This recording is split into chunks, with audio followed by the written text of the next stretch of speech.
Hello and welcome to everybody to this Royal Meteorological Society event. Good morning, good afternoon or good evening, wherever you're joining us from around the world. I'm delighted that you're able to join us as part of this launch event for our Weather Photographer of the Year 2022. And over the course of the next hour, we're going to meet a panel of experts who are going to share their own experiences of photography. And hopefully we'll all learn a few tips that we can use to take some images this year to submit to this photographic competition. So I'm Liz Bentley, I'm Chief Executive at the Royal Meteorological Society, and I'm delighted you're here to join us today. I'm going to chair the hour's session, and I'm going to start really by just doing a few admin slides just to set the scene and help you to understand the platform that we're using this afternoon. So we're on the Demio system, and if you've got any problems at all during the course of the next hour, what I would recommend that you do is actually exit the whole meeting and then rejoin, and recommend that you use the following browsers that you can see on the PowerPoint slide here if you're not using them already. If you want to make this PowerPoint slide area a little bit bigger, then at the top of the Demio area, you can see two diagonal arrows pointing either up to the northeast, southwest. If you click on that, it'll make the slides a little bit bigger. Or you could close the chat screen, which is the vertical bar with the arrow pointing to the right, and it removes the chat and makes the slide a little bit bigger on the screen as well. Feel free to ask questions throughout the three presentations that we're going to have, and we'll have about half an hour, 25 minutes, half an hour at the end of the speakers to go through some as many questions as we can really during that time. So I'm delighted that we've now launched the Weather Photographer of the Year competition. It launched earlier this week on the 26th of April and will run through until the 26th of June this year. Once again, we're delighted that we're being sponsored by AccuWeather in association with AccuWeather. It's the second consecutive year that AccuWeather have been involved with this, and the third time in total. And it's delighted really because of AccuWeather that we can make this prestigious photographic competition free for people to enter again. So it's a real pleasure that, you know, it's a free competition for you to enter. We're using a new platform this year called zealous.co, and if you put the URL that you can see on the slide here with /RMetS, it'll take you to the platform and you can have a browse, upload your images into the competition. This is the 7th year that we've run the Weather Photographer of the Year competition, and each year it continues to grow, both in number of submissions, the number of photographers that submit images, and the different countries from around the world that we get images from. So I'm hoping this year, again, we'll see the continuation in that growth as we go forward. We've got a number of judges this year, some judges from previous years, such as myself, Jess Farrell from AccuWeather will be joining us again, and Joe Bradford, one of our panel speakers today, is also going to be joining us again as one of our judges. Kevin Thomas, who's the Society's photo editor, again will be another judge from previous years to join us. But we've got some new judges this year as well. So last year's Weather Photographer of the Year winner, Sergei Zakar, will be joining us this year as a judge. We've got Elliot Abrahams from AccuWeather, who will also be joining as a judge. And for the Young Weather competition, we've got Dan Green, who's the editor of the Week Junior Science and Nature magazine. So those will be the judges, and obviously after the competition closes, we'll make a short list from all the images, choose the winners, but then we also open it up to a public vote, which is really quite exciting because it gives you, the public, an opportunity to vote on your favourites. And pretty much every year, the public vote for a different favourite than the judges do. So hopefully that'll happen again this year as well. But I'm now going to introduce you to our panel of experts who will each come and talk for about 10 minutes. And I'm going to start with Joe Bradford. So if I can invite Joe to the stage. Joe is a photographer, an author, and a lecturer in photography. And again, as I say, she's joining us on the judge panel for this year's competition, and I'm delighted she's able to do that. She's written 2 books on smartphone for smart photography and smartphone for smartphone editing. And she's also runs her own website, Green Island Studios, and part of providing a photographic studio and also a darkroom. And she was telling us just before we came on that today she's done a tour around her local area on Dartmoor as part of, I guess, your work down there. So I'm delighted that Jo's here to take us through, I guess, the technical side of taking photographs. Over to you, Jo.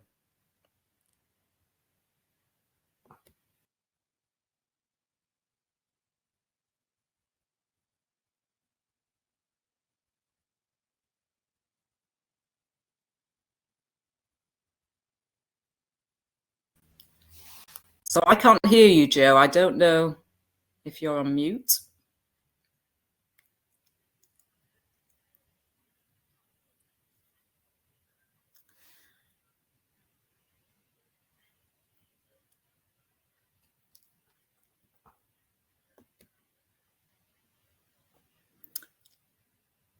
So, Jo, I still can't hear you.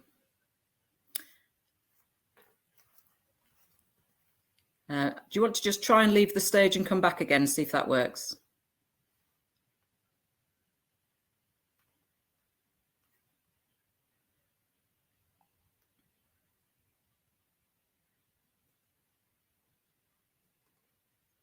Hello, can you hear me?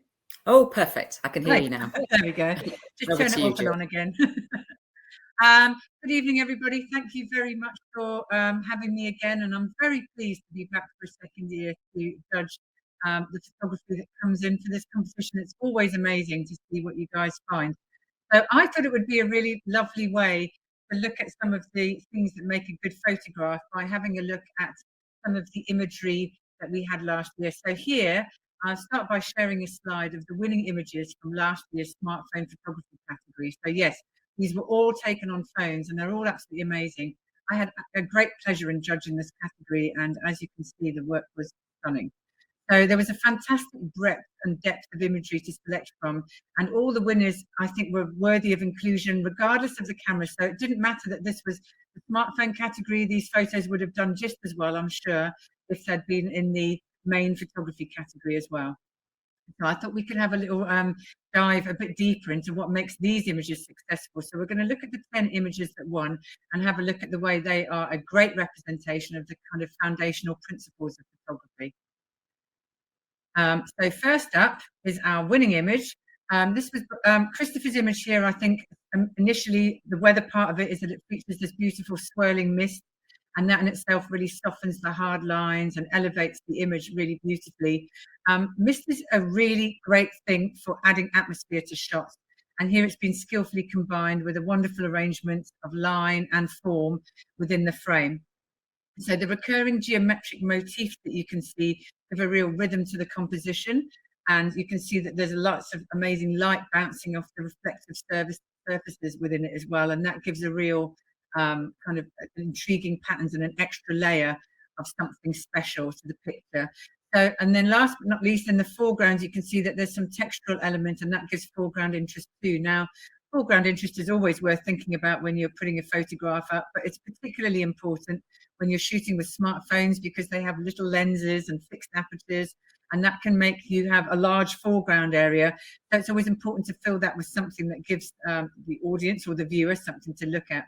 And finally, the other thing I really like about this picture is that it has a really dreamy, soft color palette, and that kind of beautifully complements the dreaminess of the scene. So lots of amazing reasons why that photo won the competition last year, and congratulations to Christopher.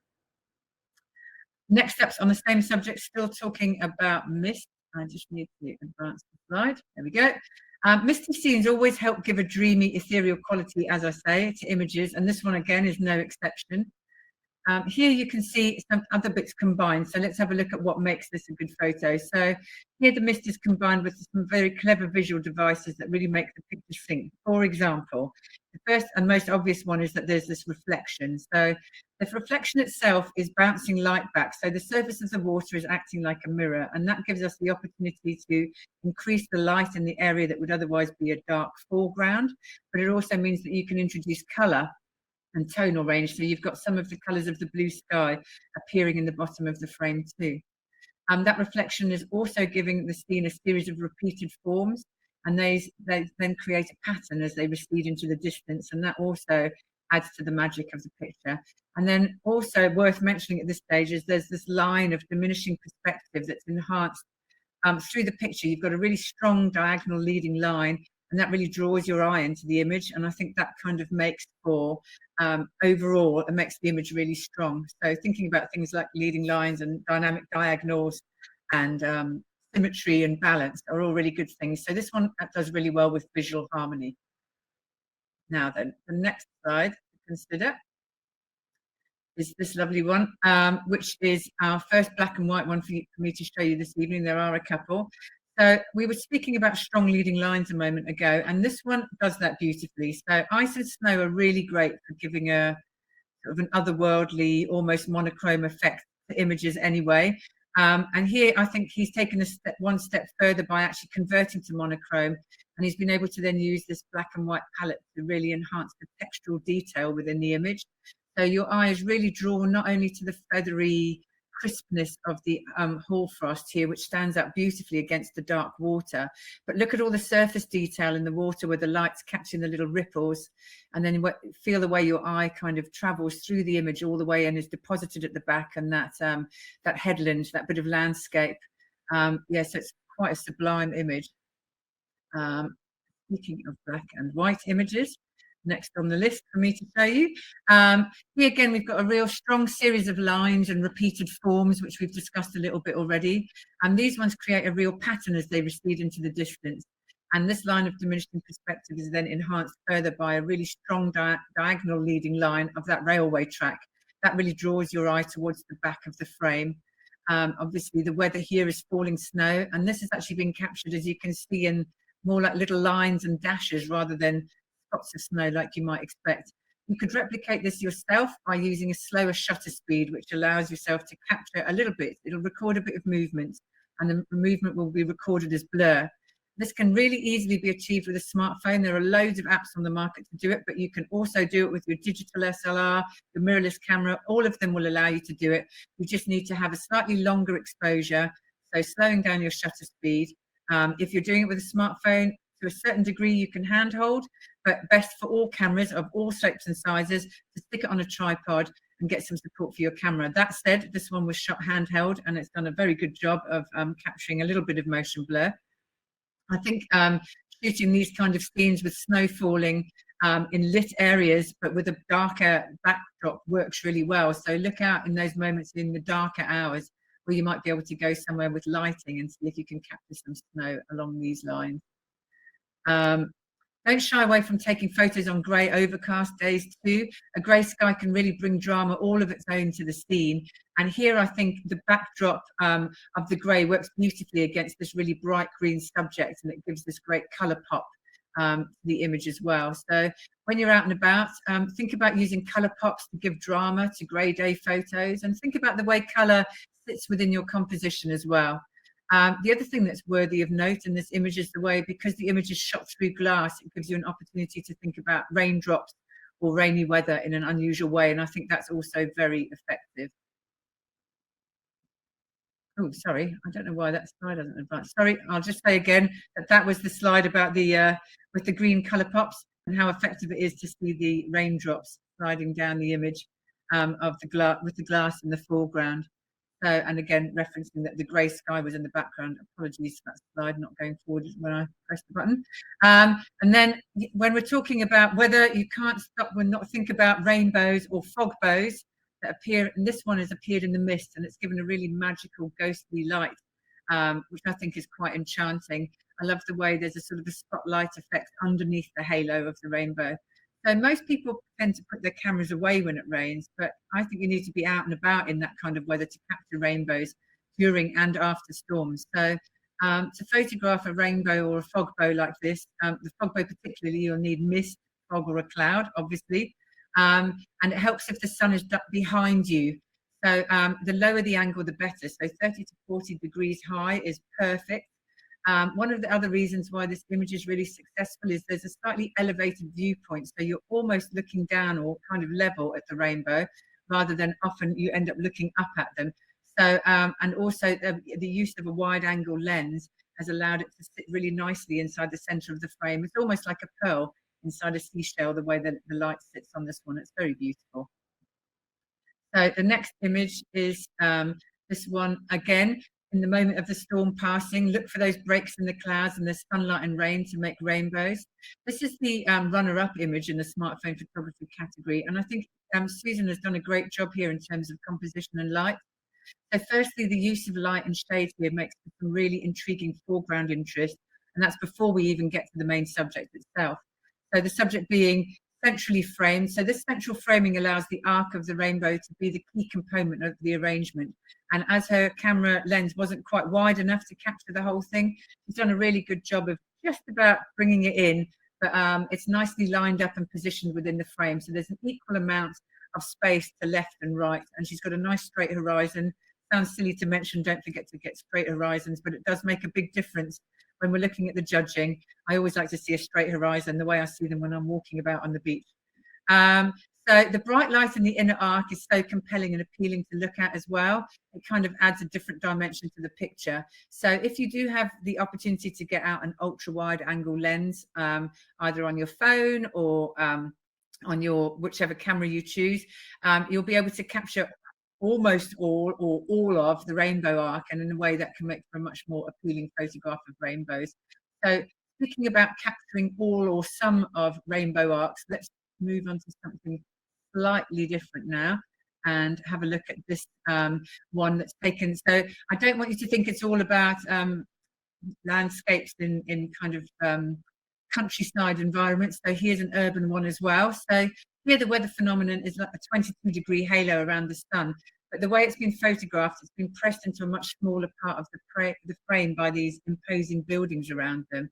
But what's interesting is the halo of light still dominates the composition. And there's a really clever use of a diagonal line of blue sky that adds a real dynamism to the image from the top left corner to the bottom right one. And then there's some foliage that's been included within the frame as well. So give some thought to what's in your frame and what isn't, because this adds, in this instance, some organic softness to some otherwise very hard lines of these architectural forms. So halos could form not only around sun, by the way, but they also form around the moon. So don't forget to keep looking up and pointing your cameras at things like that. So next up, symmetry and reflection are key factors in this image, and what an amazing image it is too. One of my absolute favorites from the thousands we looked at. So combined with a charming color palette of blue hour light and sky, I think this image does things on many, many levels. So if you're going to do something like this and be inspired by this, the key takeaway I think from this is to think about how you can capture weather from a different perspective. So what works beautifully about this is not only the fact that there's this body of water, for example, so that you can kind of capture reflections, because capturing reflections will always double the impact of what's happening overhead. And like I said before, those mirrors always work really beautifully. But also, I think just looking at things from a different, unexpected perspective always makes a picture more interesting. So crouch down low, lie down if you can, you know, just think about shooting something other than the normal human eye line that we look at things of, because things always look more interesting from a different perspective. And the other thing to note about this image is that sharpness is everything. So one more slide to go. I can see Liz has appeared. So this one's all about the drama of big weather. Look at the sheer scale of this picture. So a strength of this image is the balance of light and shade within the composition, and framing choices make such a big difference. So there's bands of light and dark drawing the viewer around the image and encouraging you to spend time exploring within it. Low key at landscapes like this, where most of the tones in the picture could be at the darker end of the scale, are in abundance in bad weather. So there's plenty of photo opportunities for dramatic clouds, shafts of light, and storm fronts passing across landscapes. So I hope these amazing winning images from last year have given you all some inspiration to get out there and take your own wonderful weather photos. And I very much look forward to seeing what you submit for the competition. Thanks, everyone. Brilliant. Thank you, Jo.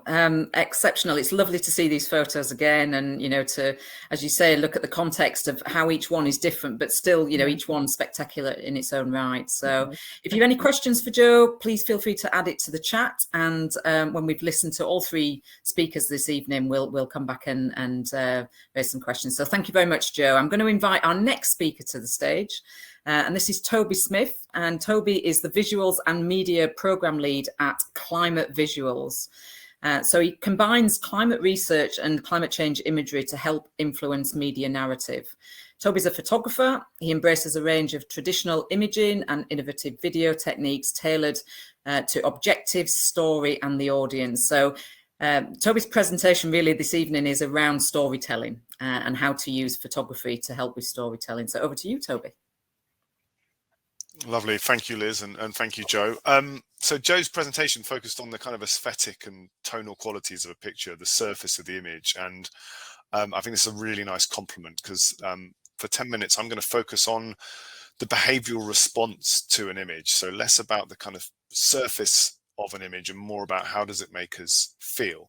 I work for a program called Climate Visuals, which is a project of climate outreach. And we use an evidence-based techniques learned from social science to understand how people respond to different images based on their demography, their age, their gender, what country they're in. The work was founded on a social science paper released in 2016, and this kind of unique evidence-based approach has meant that we're often advising people and organizations who are in or want to talk about climate change more effectively.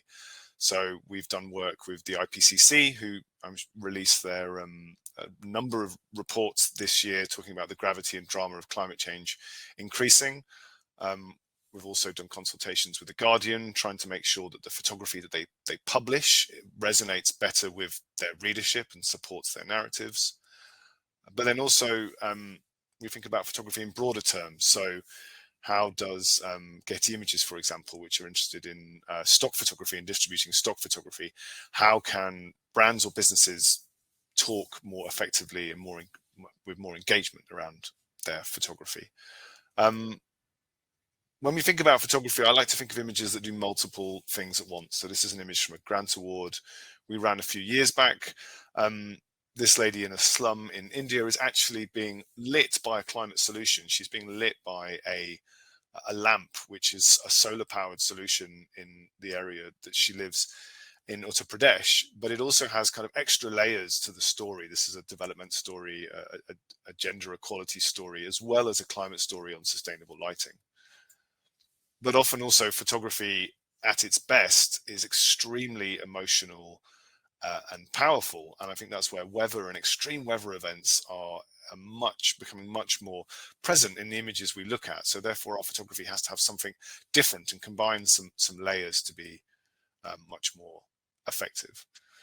So one of the things that I think is interesting that you might be interested in when looking out for your own photographs is we personally feel at Climate Visuals, and also with our partner TED Countdown last year, that there's a lot of images out there covering the dramatic effects and the causes and the impacts of climate solutions, of climate change.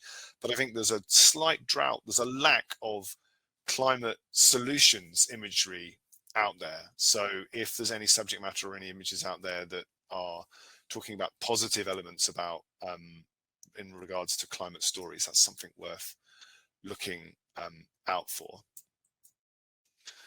So at the heart of a lot of the work that we do is what we call the 7 core principles for climate change communication, or climate visuals. And I'm going to run you through the 7 climate visuals principles for the rest of my talk. They're an engagement tool and a summary of a lot of the research that we do at Climate Visuals and a lot of other research into how people respond to imagery. These are kind of general tips about what kind of things to think about and include in your photography when either editing or thinking about new story or picture ideas. They're not rules, and they're not necessarily cumulative. It doesn't matter, you don't need to try and include all of these. And also, photography is such a wonderful subjective medium. I wouldn't want anyone to feel that if their photography doesn't embrace any of these principles, that it's not of worth or value or of power. So the first one I want to talk about is to show real people. What is interesting about anybody looking at photography, whether they are young or they're adults, whether they're a professional photography judge, whether they are just a casual reader of photography magazine or engaging with photography online, is people have a really acute awareness of whether an image is real or not, whether it's staged, whether it's manipulated, and especially whether the people in the image are real or posed. And it's really important that, I think personally, all images should have that sense of integrity and realism. So there's a few images here from our open library. This is, there's such a natural, great sense of camaraderie here in this farm setup in the USA. And then also the extra caption information adds to this, is that this is actually a group of US Army veterans who gather to grow crops together. That's a nice positive element to that story. This is another image, one of our favorite ones at Climate Visuals, of a young lady in Mali who's cleaning solar panels. There is no shortage of images of solar panels or renewable energy installation around the world. But what gives this image that extra impact is the kind of reality that those solar panels need cleaning for themselves to be effective. And also, I'm being honest, it shows a kind of different side of representation and diversity, both in country, ethnicity, and in gender, to who we might normally expect or too often see in images around technology or infrastructure. And kind of similarly to that, it's about telling new stories. There are so many amazing photography stories and pieces of reportage out there, but really it has almost become more and less challenging to try and find new stories or new narratives that can cut through what I call the kind of image noise of images out there. And indeed, entering a competition, having something new and novel that hasn't been seen before by the judges will help you stand out. Some of that requires potentially access, getting to places that are slightly unique or high technology areas. This is actually a place that grows algae as an alternative food source in a lab in Europe. Or how about the fact that this is a technology, this is a research laboratory actually under the sea in Italy, where scientists are attempting to see how different plants and what possible organisms can be grown with sunlight, but actually under the surface of the ocean. And it's stories like this that have that interest that might capture people's attention better. Or if we're thinking about electric vehicles becoming almost like a standard story, this is a vehicle proving ground in the frozen landscapes of northern China, where the modern EV cars under testing and development actually drive round and round in circles to see how the different weather conditions affect how reliable or durable these technologies are. Thinking of climate change, but I think this works for images of all types from an aesthetic level as well. It's really great to show climate change causes or drama at scale, as I think Joe's last image also illustrated really well. And it's actually, this isn't actually effective for obvious reasons. One of the reasons why showing images at scale is actually more effective is because if you show individuals doing climate harm or pollution, or at a smaller scale, or show things like individual vehicles or someone eating a meat-based diet at an individual level, it can actually cause people to be potentially slightly defensive about their own personal actions. Whereas showing something, for example, like this is a shot of smog in Delhi in India, showing weather or pollution or environmental factors at a large scale gives people actually sense of more of a personal responsibility and drama to the scene that they're watching as an image. I think thinking about extreme weather as well, it's important to show emotionally powerful impacts. So much about climate change has a kind of subtle or nuanced effect on our lives, but emotionally powerful photography can have some universal attributes that resonate with everybody. Certainly, there's no shortage of fantastic images of flooding or distress or damage to buildings and lives that flooding causes, but adding in extra layers about of things like family or family connection, or adding in elements that we can measure and appreciate for ourselves. I often think of it as similar to adding a foreground to an image to give it depth. If we can add emotional contents to an image that resonates with ourselves, then it brings us closer to the picture.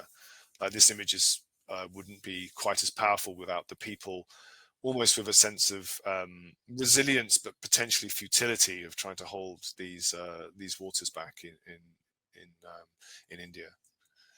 But then also, how can we connect those emotions to something more in the everyday? This is a gentleman trying to go for his daily surf in South Africa, and yet the rising sea levels there and extreme weather is not doing many favors to the beach he often enjoys.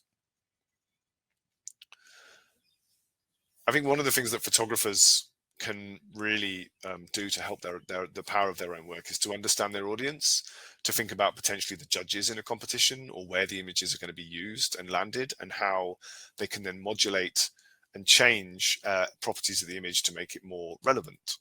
Again, thinking about how much we engage with solar, the idea that this everyday scene here of solar panels being delivered is a really relevant image outside of Europe, and in countries where solar power is not just a gift of efficiency for someone's house, but can really change the setup of their community.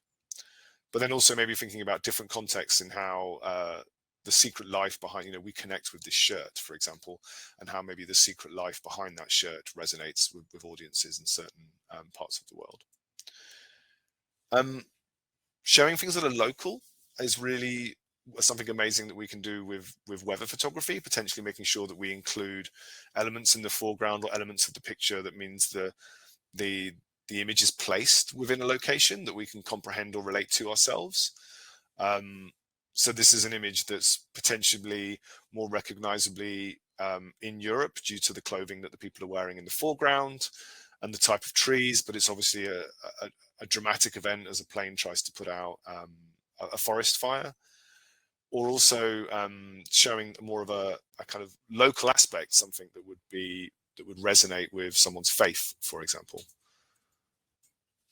And the final one that I think is potentially of interest, maybe less in weather photography, but is to be careful with protest imagery.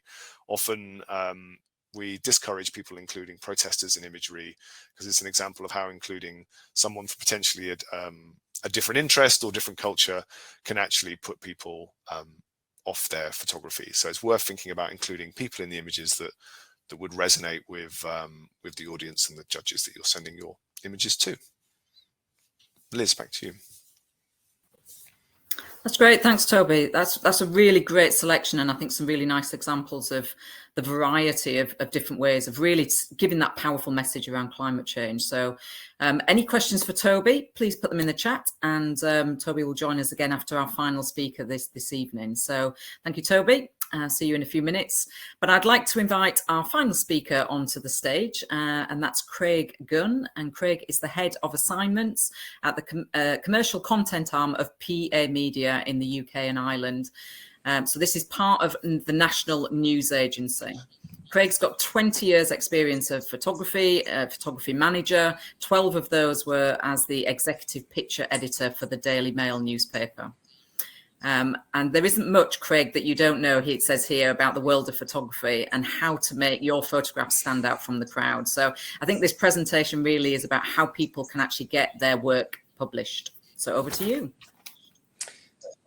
That's right. Thanks very much for the great intro. For those that don't know, PA in the UK, we basically are very similar to Reuters, who you would know around the world. So it's our job to go out and capture news photography of the day and supply those to all of the national media news outlets in the UK. And to just give you some idea of scale, an average picture desk at a newspaper receives around 125,000 images in a 24-hour news cycle. So as picture editors on the front line, there's a lot of content to go through.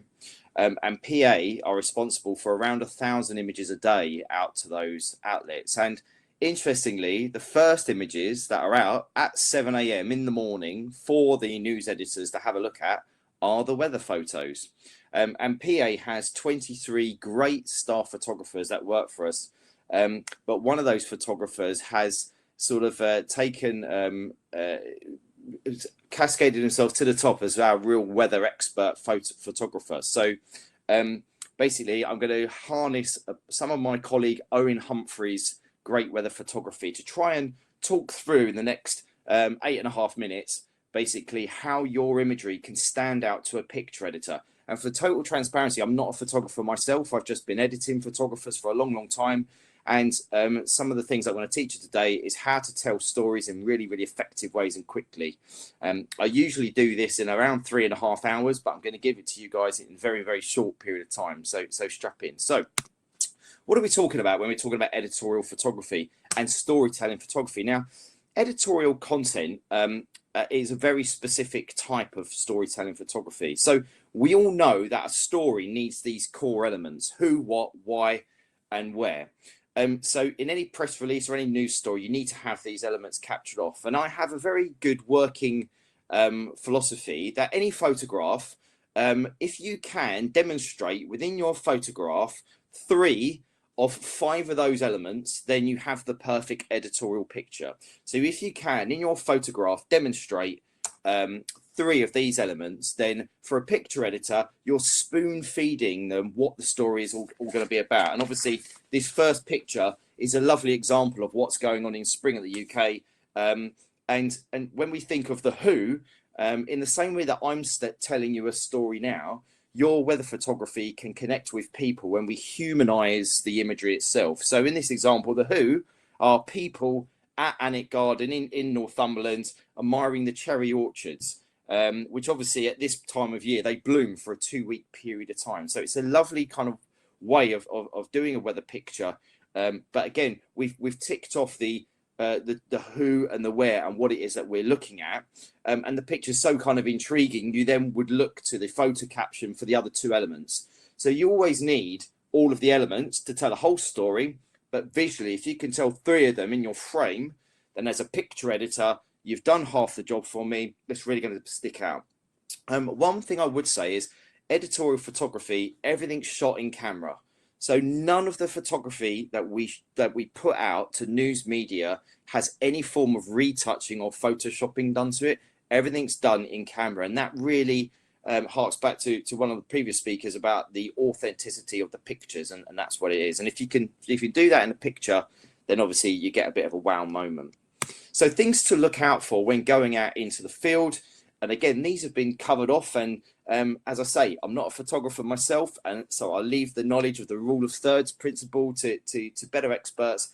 But again, always make sure you're identifying what your subject matter, you're filling your frame with lots of information and stuff that's going to give a photo editor something really interesting to look at. Those all important lines, patterns, angles, and shapes. Again, very much of the things that Joe was talking about earlier on. Are really good techniques to kind of make your picture resonate. But Owen has given me 3 really good tips before you go out and shoot your weather photography. And the first thing is to plan ahead. So in other words, know what it is that you're looking to go and shoot. If you are going to shoot a sunrise, large waves, some astro photography, a Milky Way, or anything else, it's good to understand what's the best time of year for you to go and shoot that. To go and check the sunrises and the sunsets. And obviously one of the key things that my colleague Owen said is, really the best imagery happens to be half an hour before a sunrise and half an hour after a sunset. So, build that into the time. And obviously there are specific times of years like the cherry blossom where that's a specific thing that you want to go out and try and capture. So kind of plan ahead is really, really important. Know your location. With all of these kind of projects, and again, Toby mentioned this, the foreground is so important in editorial photography.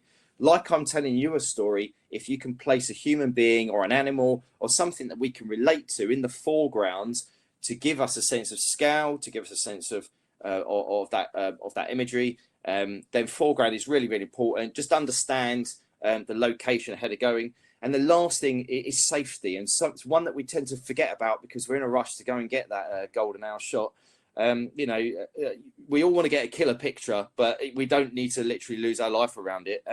Things like night photography, especially around coast cliffs and sand dunes, etc., can be really challenging, particularly if you're shooting around tides and areas like that. Just have an understanding of the times and just have a backup plan for where you're going to be. So plan ahead, think about your foreground and your composition, your picture, and safety. I know that's one that you probably don't want to think about, but one that I really could need to implore it. So fantastic picture here from Owen, and again a great example of showing scale and foreground. So knowing to go out and use a lighthouse as an image, as something that we can relate to as human beings, to get a sense of that drama and that gravitas. So again, understanding that picture. This is gale force winds on the North Sea in Seaham in County Durham, as they battered a lighthouse on the seafront. So we've been telling a really dramatic story here, and the weather's doing that for us for that particular location. If we think about this iconic, this is lightning over the Angel of the North. And again, if this was done during a very heavy storm on July, when temperatures were really, really hot. And what do we know? When temperatures are hot, you're likely to get lightning strikes in those areas. So again, knowing a location that we understand in the foreground, the Angel of the North, very familiar, so we instantly know where we are, and just waiting for that very, very lucky shot. And obviously, Owen was able to capture this here. We won't talk too much about the Aurora Borealis, but when we think about when we looked at my first slide and we talked about framing, again, this tree here, we've created an environment for our weather picture where framing is really, really important. And this is the sycamore gap on Hadrian's Wall. And for those people that have seen the 1990s Robin Hood, Prince of Thieves story film, this is that picture. So framing is very, very important, and something that's again, take something that we understand, we get a sense of the scale of a tree here, and we can personify ourselves around it. Human beings and dogs. If we haven't got a human being, pets do really, really well, and animals do really, really well. So if your weather picture is a duck shaking water droplets off its feathers, or this man taking a stroll along a beach in this lovely sunset picture, I think it's sunset picture, then great. Give us a sense of scale and a human being in it, and we can kind of place ourselves there. And who doesn't want to look at this kind of picture content? It's a standalone and it's lovely. And the final one here, this is Milky Ways, millions of stars over Dunsterberg Castle. But obviously, again, we've got a human being in the foreground here, and the castle to just give us a sense of that scale. So plan ahead, think about your foreground. Remember, when you're telling stories in pictures and weather, put people at the center and heart of it, and that's how you're going to get the best connection with those. Thanks very much for your time. Brilliant. Thanks, Craig. Some fantastic images there and some great advice. So any questions that you have for Joe, Craig or Toby, please put it in the chat. We're now going to move into the Q&A. So I'm going to invite Joe and Toby back onto the stage. When we've got all three panelists here, as I say, we can take some questions from the chat. So I've got a few questions before we start to take any questions from the chat. And I guess my first one is to Joe. You showed a couple of images, so black and white images, and obviously a lot of color images. Like, so this could go to all three of you if you wish. Is there a preference when you should use black and white imagery? Is there a reason why you would get more from an image if you just keep it in black and white? I mean, there were some brilliant examples, I think, of a couple of images, Joe, that you showed, but would you have a kind of rule of thumb of when to go with a black and white image? I think I'm just checking you can hear me Yes. this time. Okay, perfect. So I think that often colour is better, to be honest. But I was looking at that image that Craig showed at the end of the lighthouse with the wave crashing over it. That would have worked just as well as a black and white picture, because it's powerful and there was a lot of sort of textural detail in that wave crashing over, and there were lots of very strong whites and dark colours. So on some occasions like that works really well. But I think one of the reasons why people might switch to black and white is sometimes there's distracting colours in an image which distract from the power of the thing that you're trying to communicate. And as we've heard about already again this evening from the other guys, communication is key with your photography. So I think sometimes black and white helps communicate the important part of the picture and removes the distracting colour element. Craig, Toby, anything to add to that? I just have one slight extra caveat. Whenever I think about monochrome, I don't always just think black and white. So monochrome actually has a search term on the Getty Images platform, for example, which I'm sure all the photographers are familiar with. The search term monochrome was up 6,000% as a searchable term last year in Getty's web platform, I often think about simple color palettes. So it might just be two separate colors firing against each other. So monochrome is a very usable thing, but I also say just very simple color palette can be just as effective as monochrome. But obviously, editorial photography mostly is color. I might play devil's advocate. I might play devil's advocate to some of this. Some of the research that I've been reviewing suggests that monochrome and black and white gives a strong signal of history or nostalgia or archive to people. So I think even if using it as a creative tool, it's worth making sure that you're not inadvertently dating your image by using the technique and potentially signifying it was shot in a different era. Okay, great. Thanks. Some great comments there. So second question, probably more to Toby. So one of the things, particularly in the UK, when we're trying to tell a story around heat, so heat waves, extreme temperatures, it's very difficult to find images that actually portray the extreme intensity. So, you know, a lot of newspapers and TV will show images of people on the beach and enjoying themselves, kids, you know, in a fountain and people eating ice creams. And it's kind of fun and it's great. But actually it doesn't kind of get across the message that the extreme intense heat is actually quite dangerous. Have you any advice? Have you any sort of images that you think are useful to kind of give that extreme heat, you know, as a dangerous sense rather than a pleasurable thing? I'm really glad this question came up because I think it highlights something that I'm passionate about, and there's also an excellent researcher called Saffron O'Neill who's doing work in this area, and I think collectively, those interested in responses to photography, showing pictures of people enjoying English heat waves when they're coupled with dramatic or negative articles talking about the damaging effects to that is something the media continues to do, and it's a source of frustration for those in the climate communication sector.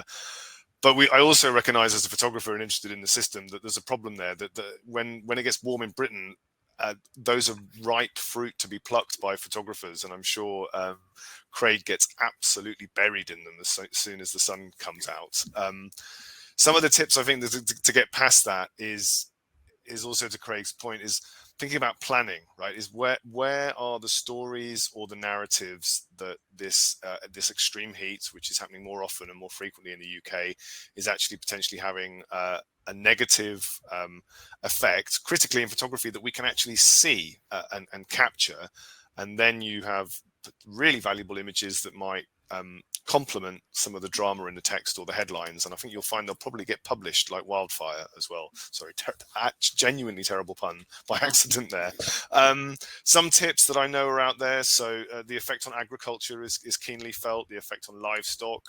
Also, some really personal stories like extreme heat has a really damaging effect on the vulnerable people that are in social care or who aren't fit and well enough to be running around on the beach. The people that are maybe in more tougher situations in their life. Heat can be a real problem in the UK for those, and it can add to some of the existing stresses of society as well.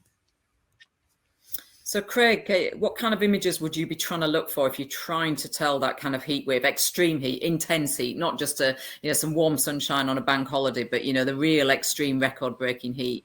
Are you looking for images that show the danger, or are you really keen to keep those images of beaches and ice creams being eaten and so forth?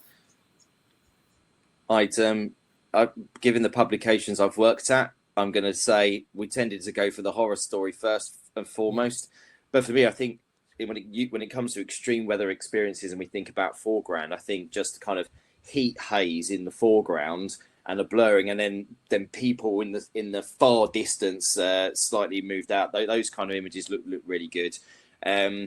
Obviously, tonally, when it comes to Britain, we tend to be quite romantic about what British life means. And so it's not unusual to see 4,000 pictures of very colourful sheds on Bournemouth Pier, just kind of turn in, or people eating ice creams on the thing, But we also like to see, going back to POV stuff, we tend to send a lot of helicopters and drones in the air in extreme heat weather, and we do comparison shots. This is Hyde Park when it's green. Oh, look at Hyde Park now, it's bone dry and it's brown. So sometimes you can show extreme weather by using elevation to see effect, or the scorched earth, if you like. And I think those pictures always add a bit of drama, particularly if you have a small animal or small community or something that's kind of localized and affected by it. Yeah, and drones is an interesting one, because we have had some competition entries, and actually some that are shortlisted that have been taken on drones. Certainly something that's becoming much more popular. I think obviously there's some good quality cameras on drones out there. So, and you get a completely different perspective, a different view sometimes, you know, looking down from above, or just, you know, different perspective of a particular image that you wouldn't get on a ground level. So they're quite interesting as well. I think one of the things, and I noticed some images coming out of Canada when they had their heat wave. Again, it's that kind of capturing people, the impact it has on people. You know, exhausted people sat in the shade just trying to get water on board just to kind of keep hydrated. And you could see they were absolutely, you know, just completely exhausted because of the heat. And it told the story without actually seeing any sort of parched ground, you know, bright skies. It was just the impact that heat was having on people. But again, it's very hard to find those kind of images to use, particularly in a UK perspective, certainly. Joe, I don't know if you've any thoughts on kind of, you know, how to use some images, certainly in helping to kind of tell those climate change stories, really, either here in the UK or elsewhere. I think it's really interesting, something that I work with the Marine and Natural History Photography degree at Falmouth University, and this is a massive focus of all the students there. And one of the things we find that we talk about a lot is the kind of negativity of the climate issues and communication of it. So, and this is exactly what Toby's touched on today. I think the whole idea of showing positive imagery sometimes as ways of trying to solve it is, I know that's not quite answering your question, but I'm very interested in finding ways that people can communicate these ideas in with the suggestion of ways that they can kind of help or make it better for themselves, or essentially, you know, help with the bigger picture out there. So yeah, I think positive messaging is a really useful thing to try and consider as well. Great. So I've got a question here. So this is to all of you. Is there a good book or books that you would recommend on weather photography? I'll go to Joe first. This is probably a good one to plug your own books, Joe. If you're interested in smartphone photography, I've written too. I can't think of any particular wedding weather photography to mention. However, there are some classic British landscape photography type books out there that do cover a lot of that. So Michael Freeman is an amazing all-round photography expert who does a lot of teaching on, you know, who writes photography books on all sorts of subjects. So I'm sure that there's something from him. And then you've got your classic old school British photographers like Joe Cornish and that lot, who all do a lot of weather photography within their landscape work. So yeah, I haven't got any other recommendations. Michael Freeman would be my main recommendation. Great, thank you. Toby? No, I was rapidly trying to brainstorm a way of hijacking this conversation to see what kind of weather resources people could use to inspire their photography rather than any kind of on the shelf things. I think I think in the context we're in this talk, I think there's a way of looking at potentially getting ahead of the curve. So rather than I'm always interested in what new photography can produce, and I think even a 5-day forecast or thinking about what weather conditions are coming up that are outside the usual is something that we're interested in from a climate communication perspective, and that feeds into Craig's point of planning. Is even in myself, I've the amount of times I've got ready to go photograph a storm that hasn't happened, but actually the times that it does, and I'm already in the right place or in an area as the floods are coming in, it is an anticipatory move. Sorry, hijack the question. No, that's fine. That's great. Thank you, Craig.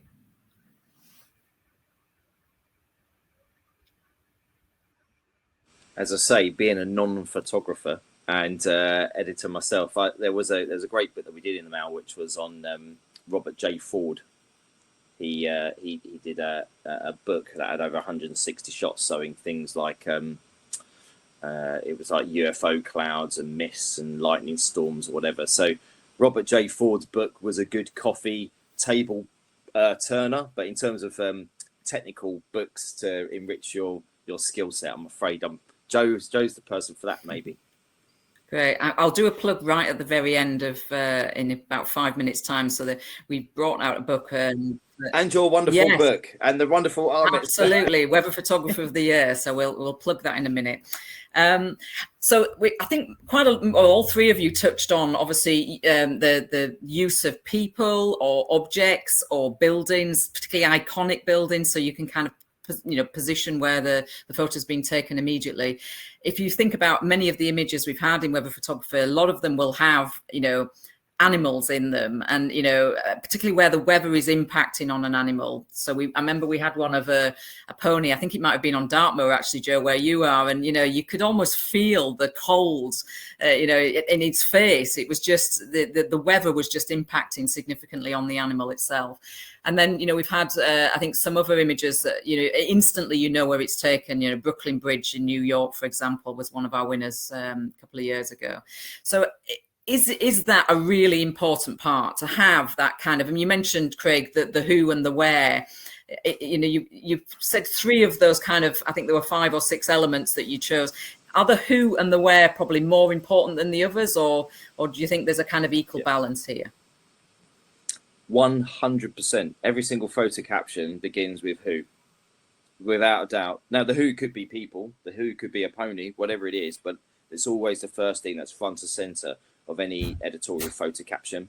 And I think there's also, when you have a human being or an animal in shot and you can see frost or steam or something that they are experiencing as a weather thing, there's almost like I find it really hard to explain, but I call it like a textural or a tactile connection, that when you're looking at that picture, you almost can get a sense of the texture or a sense of the feeling of that.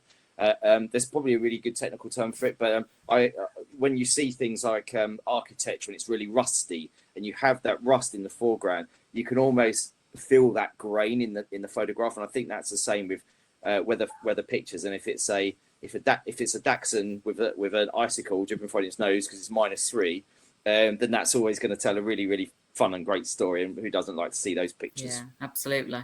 And even shadows of people. I think there was an image you showed, Joe, with the double rainbow and on the beach. I think there was a dog on that as well, but you had the shadow of the person taking the image, so you didn't have the person itself, but you knew you could see the photographer in the shadow.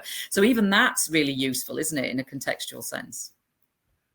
It is. And I think actually light and shade is really important in images, but using shadows as a way of suggesting a human or an animal presence is another way of working with it. Yeah, and Toby, I mean, you brought this out in your presentation, obviously the impact that the weather and climate has on people, you can see that in it tells the story really. So having the person in there, I think is really important. It's about having an emotional connection to something in the image that resonates with the person that's specifically viewing it. And I think the presence of animals is really effective, because so many people have a connection with animals, which also then doesn't get tied up with a perception of people of different cultures or different geographies that may or may not resonate with someone from a different continent. And it's not always something that is one of the things, an example of this I think was really strong, is we're almost becoming saturated, sadly, with images of wildfire and extreme weather, if that's even possible. But actually, many of the images that were the most dramatic and created a surge in the wildfires of Australia last year was actually when the images of Australia's iconic wildlife being harmed and injured was brought out. That saw it, and a huge spike in people's reaction and response and engagement in the images, which I think is a really solid bit of evidence that yes, we joke that animals are cutesy and gain our attention in social media, but we do actually demonstrate as people a strong emotional connection to images that have them in. Great. Okay, I'm conscious of time. I'm going to leave you, if you can give one tip that you can give people who are watching the call, one tip to go away to capture that perfect weather photography. What would it be? I'll start with Joe, then Toby, and finish with Craig. Eek.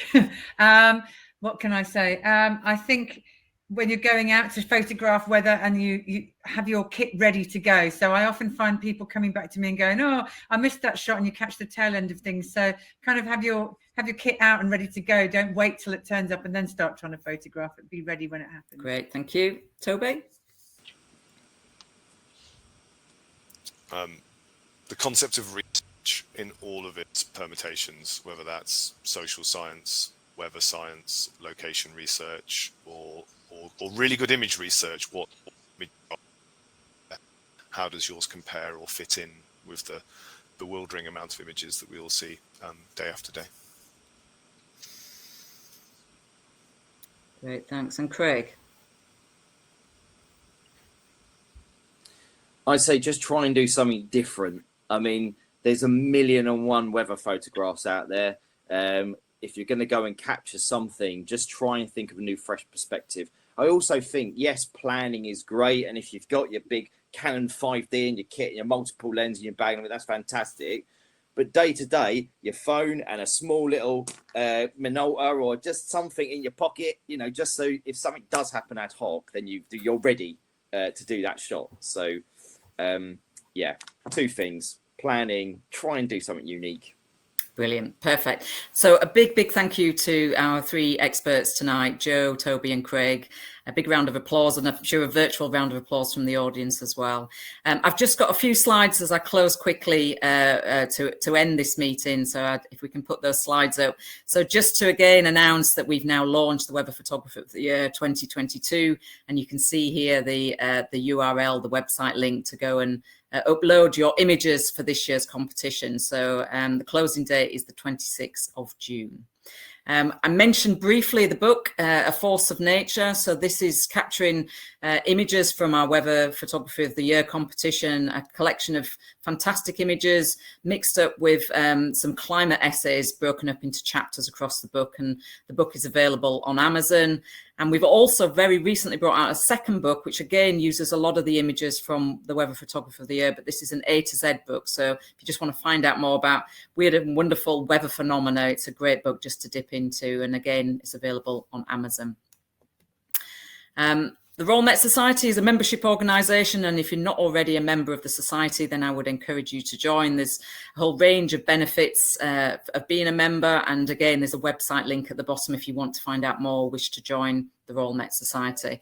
But I'm going to close the meeting now. I'll just leave you with this slide and obviously the URL for the competition. And if you plan to enter, well, good luck and goodbye for now. Thank you.